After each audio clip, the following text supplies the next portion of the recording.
Allah memerintahkan kita supaya kita hidup berhati ikhlas. Kerana apabila hati kita bersifat ikhlas, barulah perbuatan kita menjadi perbuatan orang yang berhati ikhlas.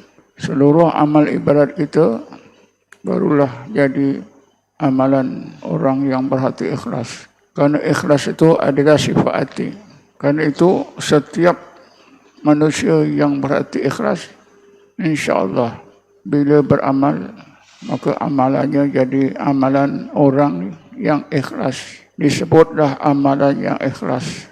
Sebaliknya, bila seseorang hatinya tidak ikhlas, maka amalan yang diamalkan menjadi amalan orang yang berhati tidak ikhlas. Apabila kita ingatkan sabda Rasulullah SAW bahawa Allah memandang hati, tidak memandang amal perbuatan, tidak memandang keterampilan yang zahir, maka tentulah kita perlu lebih waspada untuk menjaga hati kita supaya mudah-mudahan hati kita Allah jadikan hati yang ikhlas.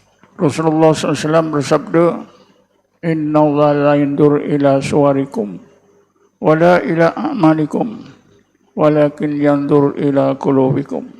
Allah tidak melihat, tidak menilai kepada rupa kamu, amalan kamu semata-mata, tapi Allah sentiasa melihat hati kamu. Inilah yang dimaksudkan tadi. Kalau hati kita ikhlas, insya-Allah amalan kita ikhlas dan mudah diterima oleh Allah Subhanahu wa taala. Memang terlalu banyak kebaikan yang boleh dicapai oleh orang-orang yang berhati ikhlas. Di antara kelebihan orang yang berhati ikhlas ialah bila orang berhati ikhlas ni melakukan amalan yang sedikit, yang kecil, tapi pahalanya lebih besar, terlalu besar. Sebaliknya, kalau hati seseorang itu tidak ikhlas, mungkin dia beramal dengan amalan yang besar, yang banyak, tapi pahalanya mungkin sebaliknya dapat sedikit. Rasulullah SAW pernah bersabda yang bertujuan menjelaskan kepada kita kehebatan orang yang berhati ikhlas, kesan pada amalan orang yang berhati ikhlas. Rasulullah bersabda, "Salatun fi masjidi hadha afdalu min alfi salatin fi sairil masajid illa masjidil haram. Wa salatun fi masjidil haram afdalu min mi'ati salatin fi masjidi hadha. Wa afdalu min kulli dhalik rajulun yusalli rak'ataini fi jawfi baitihi la ya'lamuha illallah." Maksudnya, satu solat dilakukan di masjid aku ini, Masjid Nabi di Madinah, lebih baik daripada 1000 solat yang dilakukan di mana-mana masjid di seluruh dunia kecuali Masjidil Haram. Satu solat di Masjidil Haram lebih baik 100 kali ganda daripada sembahyang di masjid aku. Ini berarti sembahyang di Masjidil Haram berbanding dengan solat-solat di mana-mana masjid sebanyak 100,000 kali ganda. Kita solat di sini 100,000 menyamai dengan sekali solat di Masjidil Haram. Ada 1000 kali 100, 100,000. Walaupun begitu, Rasulullah menutup sabdanya, "Wa khairu min kulli dzalik," yang lebih baik daripada itu semua,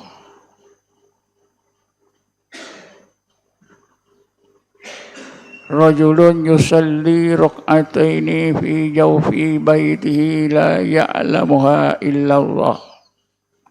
Yang lebih baik dari itu semua, lebih baik di sembahyang di Masjidil Haram, lebih baik di sembahyang di Masjid Nabi, ialah seorang yang solat 2 rakaat di bilik rumahnya.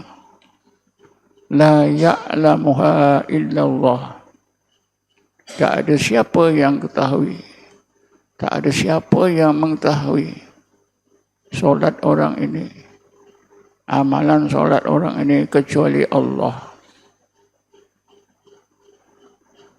Inilah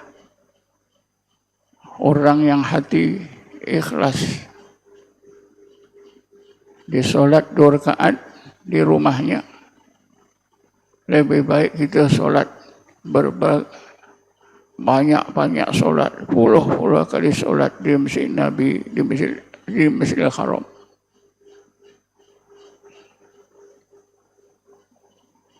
Maksud solat orang tersebut tidak diketahui kecuali Allah. Ini bermaksud solat orang yang solat itu berarti ikhlas. Karena Allah Subhanahu wa taala bila ditanya oleh Jibril tentang maksud ikhlas,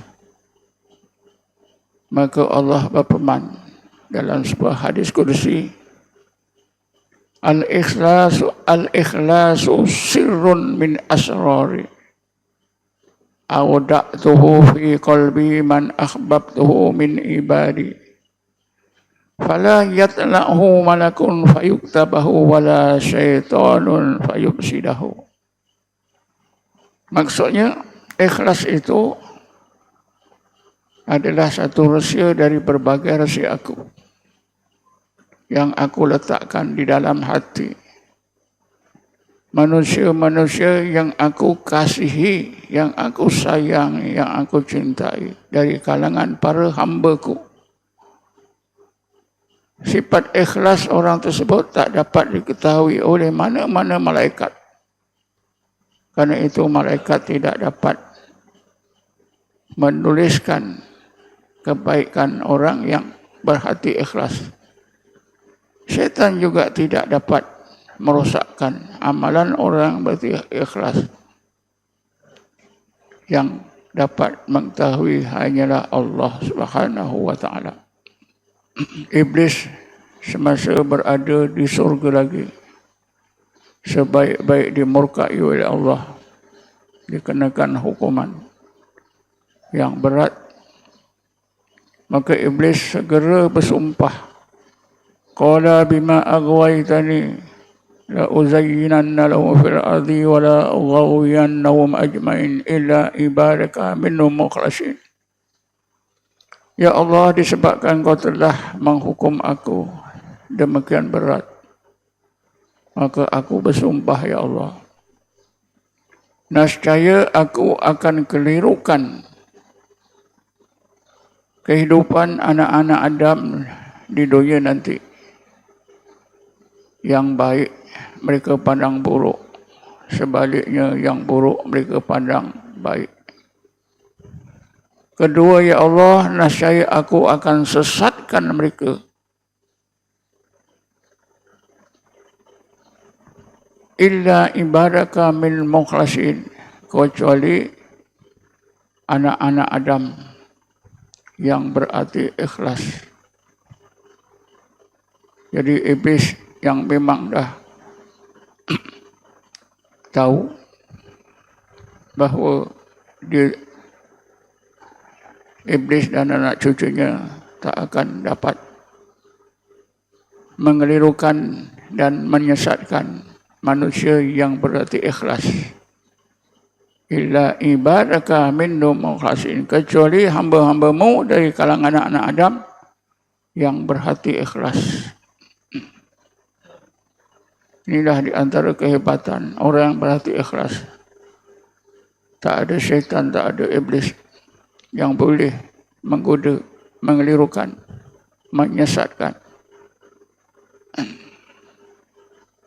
Akan diselamatkan oleh Allah Subhanahu wa taala.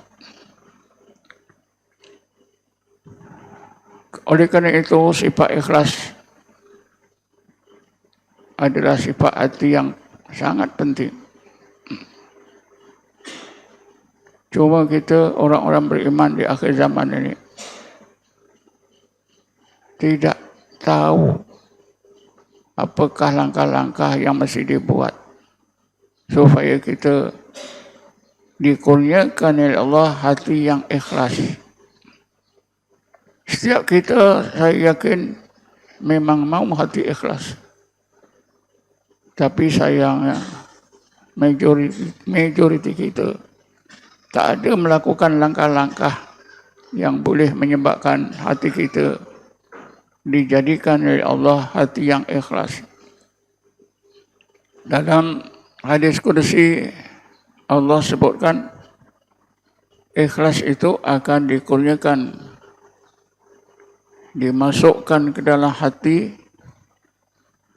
orang-orang yang beriman, yang disayangi, dikasihi, dicintai oleh Allah dari kalangan hamba-hambanya. Jadi kita mesti melalui 2 tahap. Yang pertama, mesti kita masuk dalam kumpulan hamba Allah. Yang kedua, ketika kita berada dalam kumpulan hamba Allah, Allah pilih kita sebagai orang yang atau manusia yang disayangi, yang dikasihi. Maka barulah kita akan dikurniakan Allah sifat ikhlas. Di dalam Quran juga ada disebutkan oleh Allah macam mana supaya Allah, macam mana jalan, apa kaedah supaya Allah sayang, kasih, cinta terhadap kita. Bismillahirrahmanirrahim. Qul in kuntum tuhibbunallaha fattabi'uni yuhibbukumullah. Ya Muhammad, kau ajarkan kepada umatmu. Nabi Muhammad suruh ajar itu semua. Kalau kita mau Allah sayang kepada kita, kasih kepada kita, yang nantinya kita dikurniakan oleh Allah sifat ikhlas, maka langkah yang sangat penting ya, fattabi'uni, kata Rasulullah, mestilah ikut sunnah aku, ikut apa yang aku ajar sebenar-benar. Yuhibbukumullah, nascaya Allah akan kasih kepada kamu. In kuntum tuhibbunallaha fattabi'uni yuhibbukumullah. Tapi ayat ini tidak diminati oleh orang-orang Islam di akhir zaman. Nasib jugalah tengah hari ini saya sebutkan. Kalau tidak, mungkin bertahun-tahun kita tak dengar.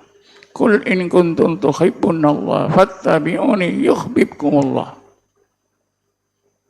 Bila kita ikut ajaran Rasul, zahir dan batin, memuliakan Rasulullah, menyanjung Rasulullah, membantu perjuangan Rasulullah, Allah janjikan yuhibbukumullah, Allah akan kasih kepada kita. Ada segolongan kecil orang-orang Islam yang sangat suka ayat ni, tapi bukan bertujuan untuk dapat kasih sayang Allah. Mereka bertujuan jadikan ilmu supaya orang kasih. Kalau lelaki supaya perempuan tertentu sayang. Kalau perempuan supaya orang lelaki yang dia suka sayang kepada dia. Ayat ini dijadikan ayat pengasih. Sedangkan asal yang sebenar, Allah perintah kita supaya taat, ikut perintah Rasulullah, ajaran Rasulullah, supaya Allah kasih kepada kita. Alangkah jauhnya, tuan-tuan, penyelewengan. Allah harapkan supaya kita dapat kasih sayang Allah, yang kita harap kasih sayang seorang manusia. Inilah yang disebut dalam Quran, yastaruna bihi samanan qalilah. Dia jual agama dengan harga yang sedikit. Kasih sayang Allah tak ada tolok bandingnya, ditukar dengan kasih sayang seorang manusia. Rugi. A'udzubillahi minasyaitonir rajim. Bismillahirrahmanirrahim. Wassalatu wassalamu ala asyrafil anbiya'i wal mursalin sayyidina Muhammad wa ala alihi washabihi ajma'in. Allahumma ighfir lana warhamna, Allahumma ighfir lana warhamna, Allahumma ighfir lana warhamna wa li aba'ina wa ummahatina wa li dzawil huquqil wajibi 'alaina wa lil muslimina wal muslimat wal mu'minina wal mu'minat bi rahmatika ya arhamar rahimin.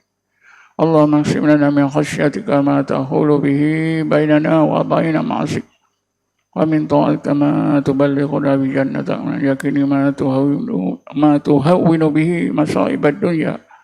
Allahumma matina bi asma'ina wa absarina quwwatina ma ahyaytana waj'alhu warithan minna. Allahumma ij'al sa'rana 'ala man zalamana wansurna 'ala man adana.